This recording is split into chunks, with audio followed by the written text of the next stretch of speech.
Okay, what we're going to go over in this video is installing our parking brake brake system on the end of our full flowing housing. As you can see here, it's the full flowing housing is mounted in our 3-link display, and here you can see the CNC machine snout welded to the end of the axle tube.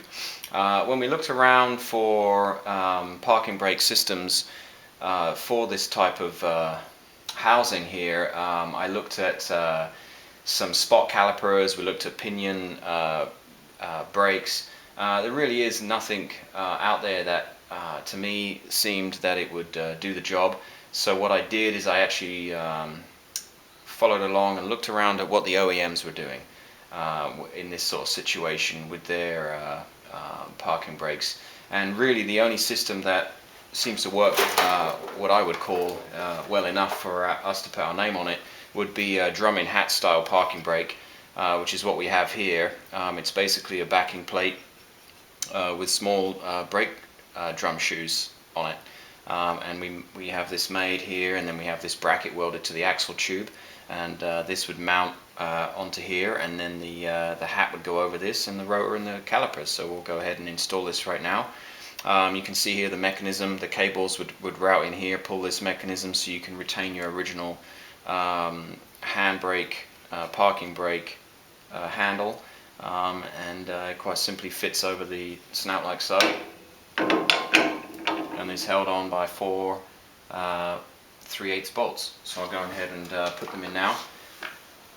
This is just a dry run install. There won't be any torquing of bolts or Loctite or anything like that, or lubing of greasing of packing of bearings. It's just a dry run, so you've got to follow the instructions that come with this, obviously, for all those torque specs and whatnot, but this will give you a general idea of how all this goes together. So these 4 bolts hold the backing plate to the bracket.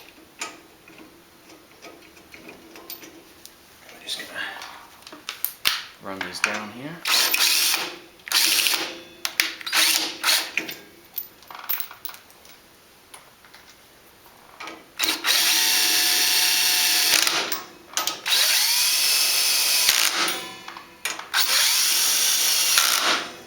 Okay, we'll try this one again.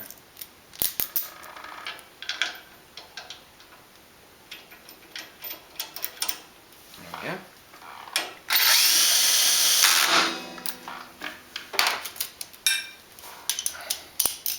Snap those down.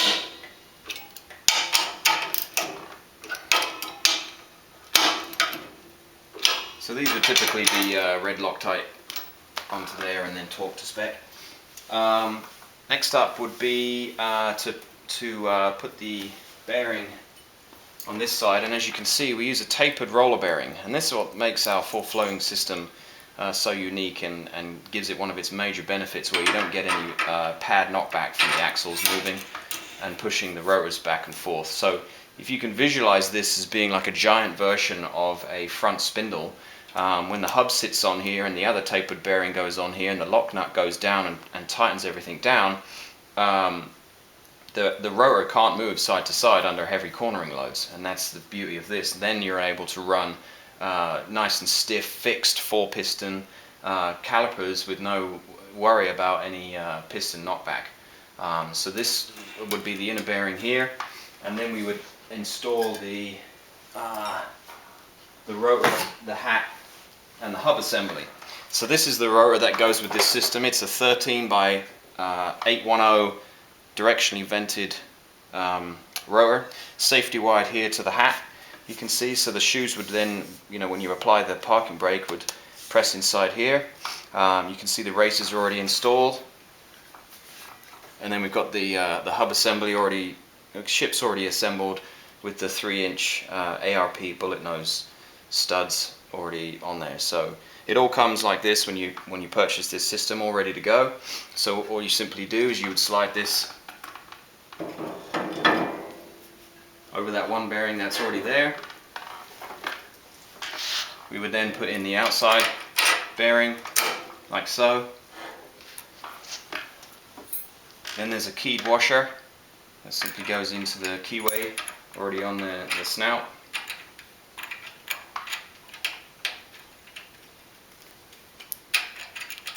Like that. And then we have this aluminum lock nut.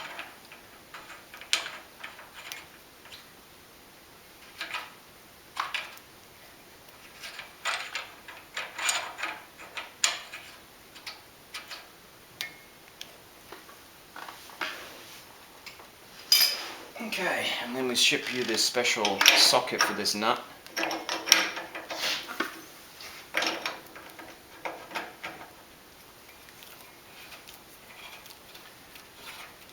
So this will tighten all this down.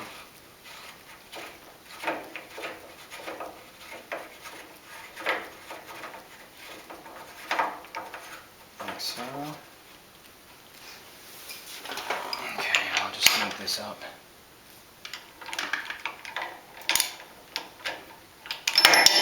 Okay, that takes care of that. Then there's this little lock collar here with these little holes, and you would position this so you can get access to that nut. There's two little holes, threaded holes in the nut here, and you're actually going to put some little screws in there to lock it into position. There we go. Alright, and then there's these two little button head guys.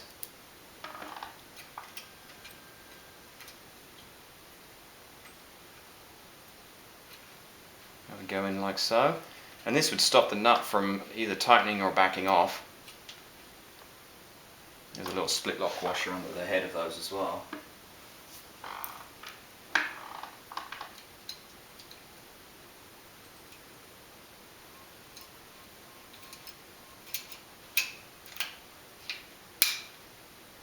Alright, so that would take care of that.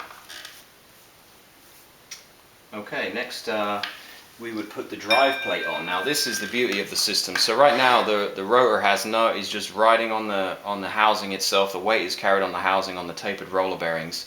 To transfer the drive from the center section, drive shaft, transmission, out to the wheels, we would have a straight axle splined on the inside, splined on the outside to actually mesh with the drive plate.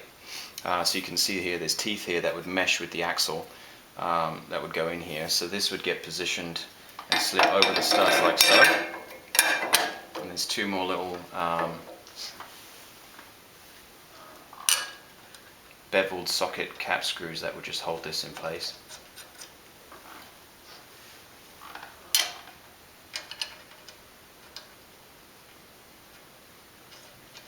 Like that.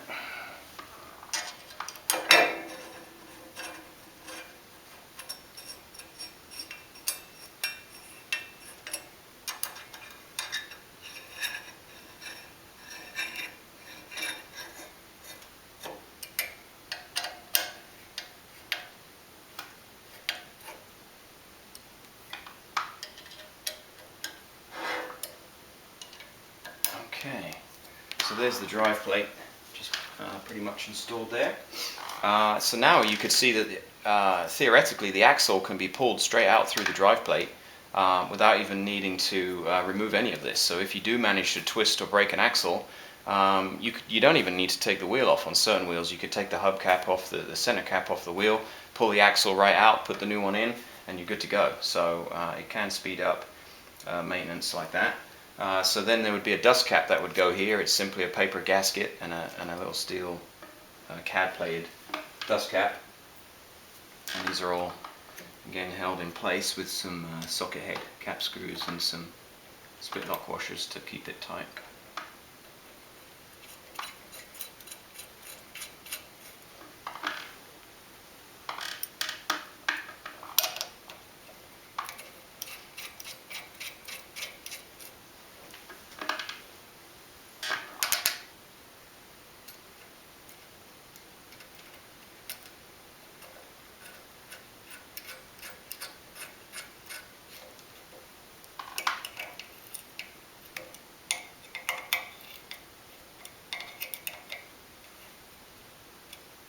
Okay, just snug these down.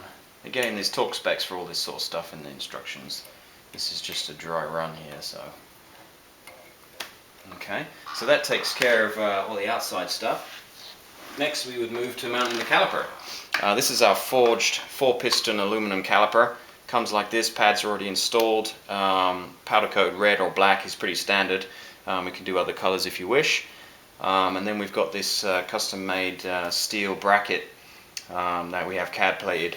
That's going to mount, the caliper comes already mounted to this bracket, and then this bracket is going to mount onto the back side of the backing plate, which the shoes were on for the parking brake system. And the way it mounts is there's actually 3 socket head cap screws.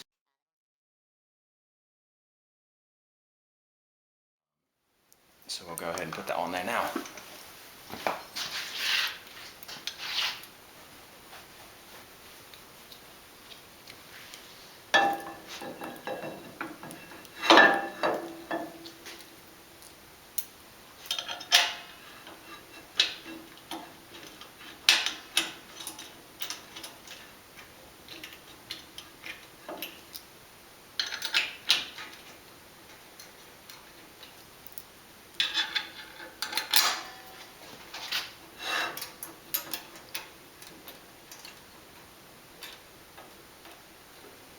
Okay, I'll just tighten these down with an Allen, and then that's pretty much it.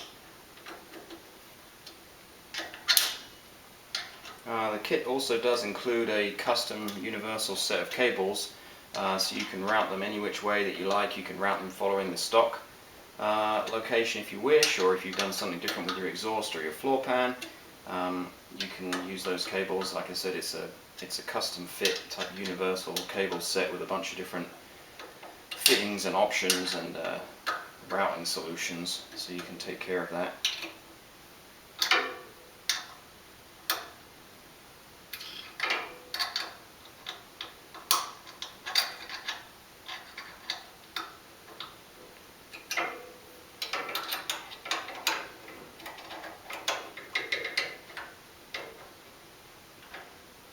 Okay, so that's pretty much the install. There you can see that was just a dry run. Please follow the instructions obviously for torque specs and all the other details.